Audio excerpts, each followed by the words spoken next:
It is perhaps one of the most difficult jobs in the world at the moment, to be an ambassador of Israel. How can you connect in a time when there is so much polarization about Israel? At my table is the ambassador of Israel in the Netherlands, Modi Ephraim. Mr. Ambassador, welcome to our studio. Thank you very much. I'm glad to be here. It's a pleasure to have you here, and an honor, because I am imagining that you are having, since the 7th of October, a very, very busy time. Absolutely, Yeah. absolutely. But always it's a pleasure to be here in Nijkerk. Yeah. So how is it like to be an ambassador of the country that at this moment is the most criticized country, I think, in the entire world? Well, I'm not sure the most criticized, but anyway, it's tough. Since October 7th, we face like 2.5 very tough months. Yes. Fighting for our existence, for our survival. And of course, it was a war that was forced on us by Hamas in this barbaric, brutal attack in October 7th. Absolutely. And of course, being here in Europe, I have to tell you that at least, in these previous weeks, so we did get a support and understanding that, first of all, of our right for self-defense, but of course in this fight against terror. Yeah, because I can imagine it's a hard and also demanding task since the 7th of October up until now to be an ambassador of Israel. How is it for you personally? Well, personally, having the family there in Israel, worry about them, and doing our mission here, so it's not easy. This, I can tell you, almost 30 years in the Foreign Service, this was the toughest period that, it was the toughest. We experienced. Yeah. Why? Why? Because it was an attack on civilians, an attack that they infiltrated to Israel, massacre, a real trauma to the civilians in the south, but all over Israel. And for years, we always did our best in order to fight terror.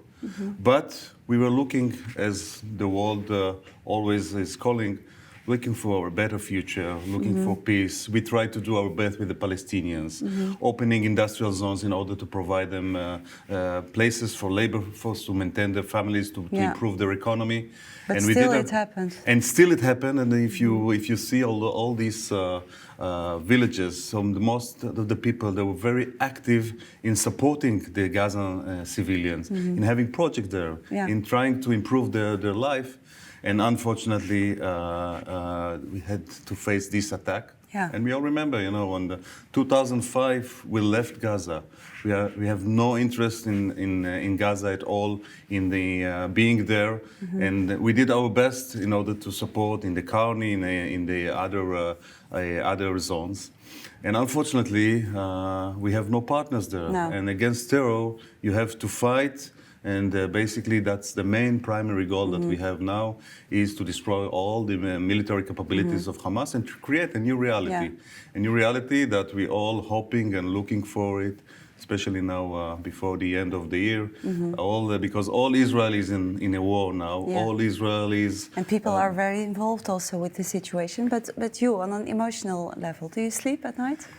Well, the first weeks I couldn't sleep. I have to tell you, couldn't sleep. Having the looking, and I can tell you the first morning. This was Shabbat morning, Simchat Torah. One of the most festive days in the Jewish calendar.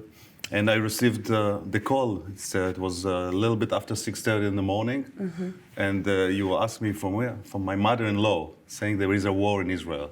So we could not believe it, and then we saw. What is happening there all the images, in the area, in the festival there. Horrible images, such a cruelty, such a barbaric attack. We could not believe it. And it took some time, I have to confess. It took some time also for the IDF. So now we are all, in Israel, united in this fight against Hamas, against terror, for a better future. Yeah, and you are an ambassador, you're a diplomat. Are you trained? Are you ready for this task? As a human being, you can never be ready to see such images. A few weeks ago, we were sitting in the embassy with 15 journalists, looking together at these horrible images, footages from October 7th. None of us could believe it. No. None of us could open even to have a discussion. because we were in shock to see Yeah, how to barbaric. give a little bit of context, this was like a closed screening, only for journalists to see the reality what happened on October 7th. Absolutely. And you were there. To share, and we were there, and we were there, and we were looking, you know, how they burned people, couples alive, you know, kids, babies, and the cruelty also, foreign employees from Thailand, from Vietnam. It was really a shock for all of us, and I can tell you later on I joined the Dutch foreign minister in her visit to Israel, and we were visiting one of these villages in Kfar Aza, and the devastation of Kfar Aza. You saw it with your own eyes. We saw it. You know, we came to one apartment, small apartment for a young couple of his 20s, that basically they were burned alive, and it took weeks to identify some, you know, ashes from these that just started. These young people that started their life in this peaceful area and a peaceful kibbutz, and you know kibbutz, and you know how nice it is, and agriculture surrounding there, and the people just would like to have their own life, but celebrating Simchat Torah, and it was completely destroyed. And it will take time to rebuild this area. Yeah, because you tell that you were there with the Dutch Minister of Foreign Affairs. What was her reaction to the devastation over there? Well, I can tell you that she and all the Dutch delegation, they were in shock to see. You know, we could not, as human beings, it doesn't matter if you are Jewish or Christian, if you are Dutch or Israeli, you cannot believe that people can do that. These were monsters that did it, really. Yeah. And we still see what is happening with the hostages, and how they not just there, you know, violated the women, also when they are there in Gaza, in these tunnels. That is why we think it's extremely important to call for a release of all hostages. Yes. Yeah. And I know that the Dutch people supported. We had 3 different visits of families of hostages. There was a great support and call to release the hostages. Right. And also, I have to tell you, I really appreciate the role of the Dutch government, of Prime Minister Rutte, with and the Foreign Minister doing all their efforts in order to release the hostages. Yeah, absolutely. Going back to your task as an ambassador of Israel, what is the biggest challenge for you since October 7th, being an ambassador of this country? Well, of course, the most challenging is to convince that Israel, and we are here in the Netherlands. It's a longer partnership and between the two countries. You know, next year we will we'll celebrate 75 years of bilateral relation. We share the same values. We are looking for the same way on the world as the free world. And of course, it should be clear, and unfortunately it wasn't clear here to everybody, that on one hand you have to fight the radicals, the terror, in order to have a beautiful and a much better future.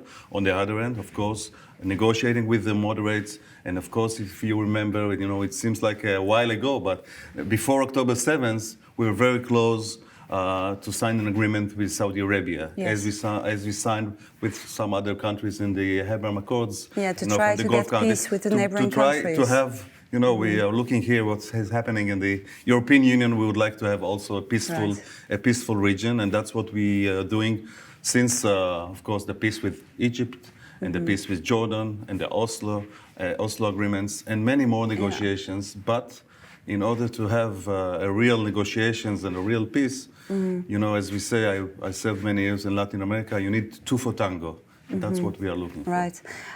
Talking about 7 October, you told already how you heard about the news, what was going on there. Were there also relatives of you or friends of you who were involved in the attacks in the south?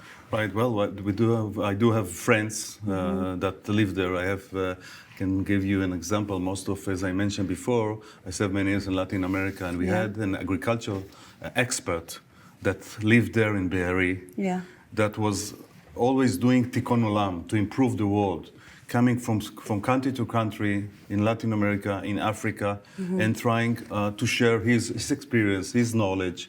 And unfortunately, he was murdered with his wife, David Schwarzman. How did you hear about that? I heard one of my colleagues told me that he was in one of the kibbutzim in the north when they basically moved to live there, the people from this kibbutz. And unfortunately, as you know, there is like a screen in the kibbutz that shows the activities of the kibbutz. These days, it shows the funerals one after the others. Yeah. And then we found out that he was murdered there with his wife. Yeah, yeah. And then your work starts. I mean, the busy work starts. You have to defend Israel in the media. You have to have contacts with the Dutch government to see what they can do to liberate the hostages and stuff like that. And then you also attend a lot of events to support the Jewish communities. And one of these events was Hanukkah. Not so long ago, the Jewish people celebrated Hanukkah. And one of the mayors of the Dutch city of Enschede, he didn't want to meet you. What happened there? Well, first I have to tell you the positive side, and then I'll go to this incident. Since October 7th, we had many emotional events of solidarity. There was one headed by the Chairman of Parliament and Prime Minister Rutte, with a moment of silence in the Parliament. And of course, many with the Jewish community. I would like to take the opportunity to thank Christian for Israel for doing a lot for Israel, showing the support, showing the solidarity.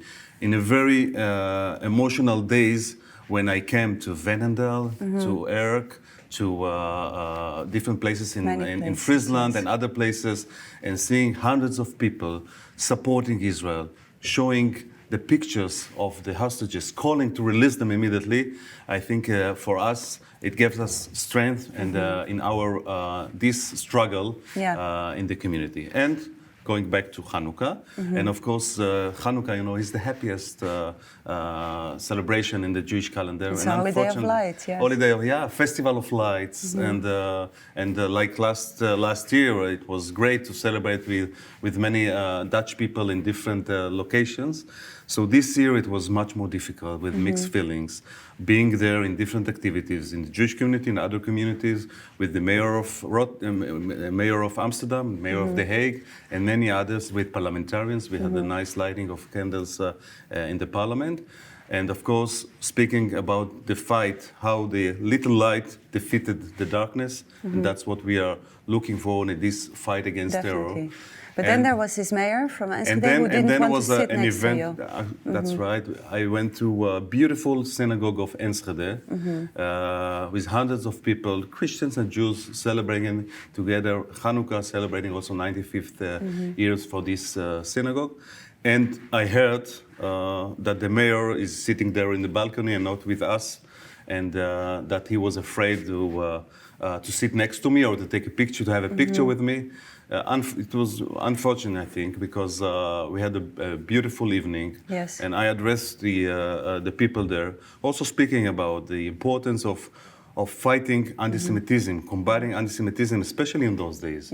We see a rise of anti-Semitism since October 7th, and we all, mayors, as of course the national government, should fight against it together with other organizations. So unfortunately, he was there in the balcony, and I didn't see him during this event. Now, afterwards, he apologized. And then the next day, he called me to apologize, and I think it was embarrassing for him, and unfortunately, because these are the time when, that's what I told him, as a leader of the community, as a leader of the city, you should be there. You should be with all your citizens and show that you support your citizens and you are united together. But it proves that this topic is very, very sensitive, that people have an opinion about it. We're going to talk later also about the many demonstrations, the pro-Palestinian demonstrations. So it is a very sensitive topic. Can you explain why it is so sensitive, Israel?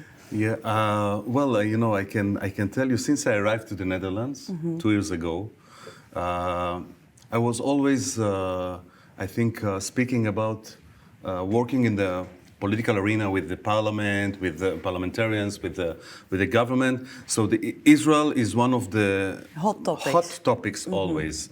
And, you know, sometimes I do find it because of a great interest of Israel. As I mentioned before, we do share the same values.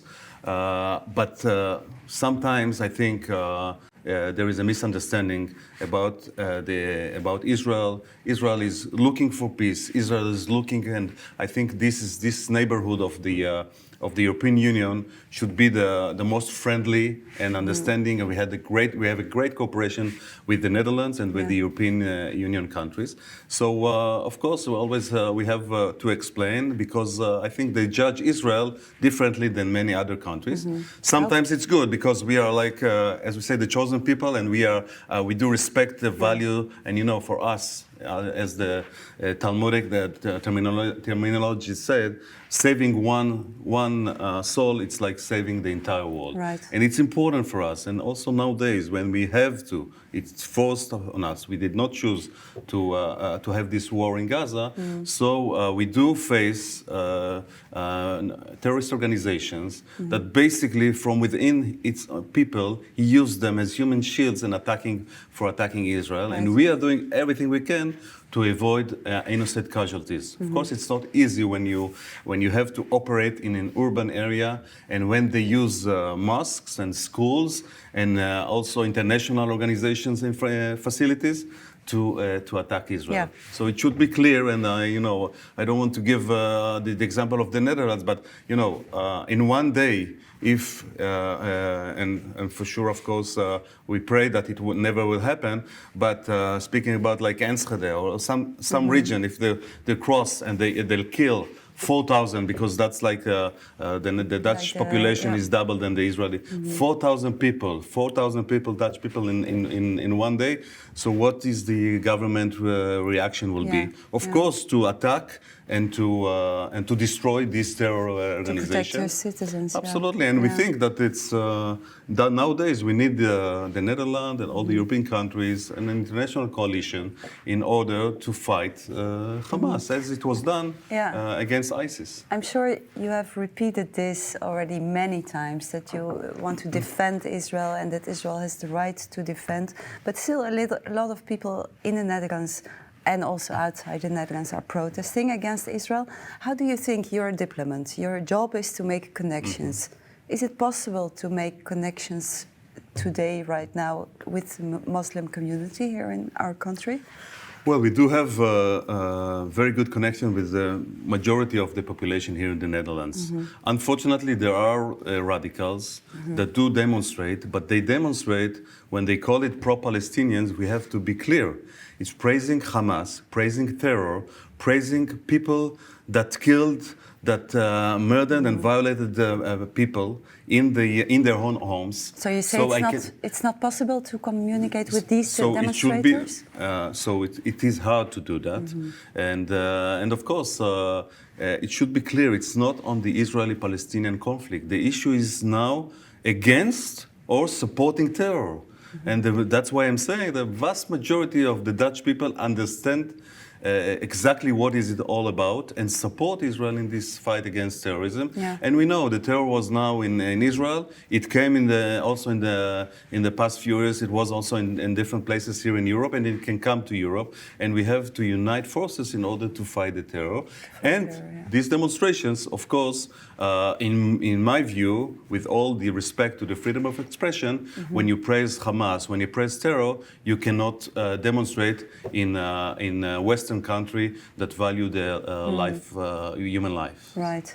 So as an ambassador of Israel, ambassadors usually they are here to make connections, to make diplomatic relations. Is your job right now more to connect or more to defend Israel? Of course, it's a combination. It's a combination, and I can tell you a connection with the Muslim community. So with the moderates, we do our best. I hosted in my house an iftar dinner in order to be together, because we are all human beings. We are all looking for a better future for our kids, and of course for the better future of the Middle East as well.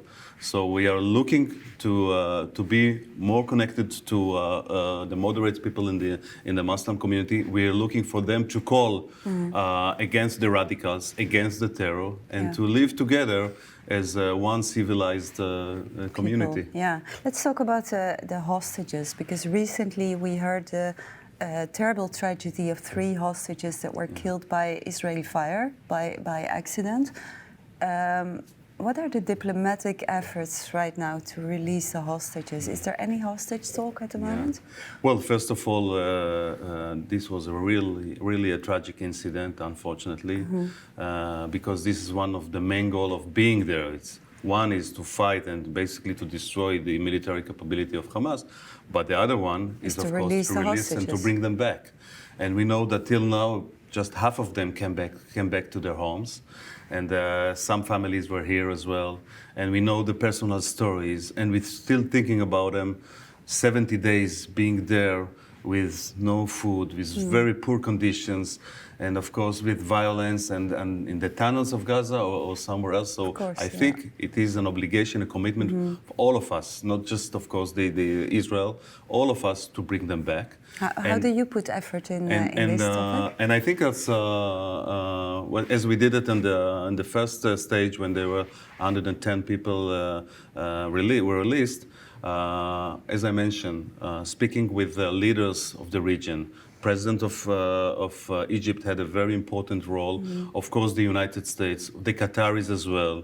The leadership of the Netherlands visited Qatar, spoke with the Arab leaders in order to explain it. And I think it's clear for everybody. So first of all, this should be on the news. Should be the main topic, I think, for all of us. We would like to see them back. And, you know, we just mentioned the Hanukkah. It's such a nice celebration that unfortunately these hostages could not celebrate and still looking for the freedom, for this small light that will defeat the darkness. And speaking about the one specific case, so we were following, and when I say we, all the Dutch people were following Ophir Engel. The Ophir Engel, the Dutch boy that got released. The Dutch boy that got released, that his grandfather and his father, they were here, and they spoke with the parliamentarians, with the government, with different communities, with the media as well, and just to have the attention. Because unfortunately, you know, some parts of the societies here and all over the world forgot already the October 7th. And when he came back, it was such a joy, such an emotional, and I was in touch with the grandfather, with them, for the family to have him back. And we need, I think, to see all of them coming back to their families. Yeah, we're almost coming to a conclusion. Many people are watching this interview that support Israel. What can we do to support Israel? First of all, I'm very grateful to all of you for this support, because as we say, friends, we see who are your friends in these tough times, in these dark times, and this is what we have to go through in the last few months. But we want to be friends indeed, so what should our deeds be? Absolutely. So coming and visiting us, it's extremely important. Coming and supporting the villages, because we have to rebuild these villages, and we need the support in order to, first of all, to bring safety to this area and to convince them to go back, but to rebuild the houses, to rebuild the kibbutzim. I think that will be a very nice to visit there. And I wanted to also to congratulate. There was a beautiful menorah lighting in the city of Sderot. Yes. That Christian for Israel came there and did a lighting. Well, just I think 20% of the population came back to Sderot. This gives us strength in order to come back and to be there and to be with us and to support us also in political decisions, in the different sectors of the community, in the media, to understand the importance to continue calling for the release of the hostages. And to share this optimism for this coming year. Yeah, and final question, because you are the official ambassador of Israel, and I think many viewers regard themselves also as a little bit an ambassador for Israel. What is important to remember about Israel, to say in discussions, for example, with family or with friends or in the church?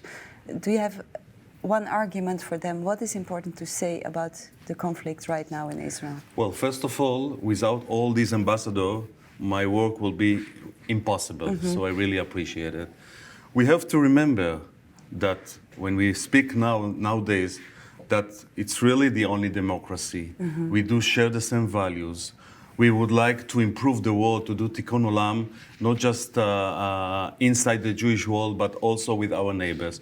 We did and we will do our best. And we need this support, your support, especially in these tough days, to explain what is all about Israel and of course to come and to pray with us and to be with us. And I think together we can achieve a better world, and of course we will overcome the challenges that unfortunately we have to face these days. Thank you, Ambassador Modi Ephraim.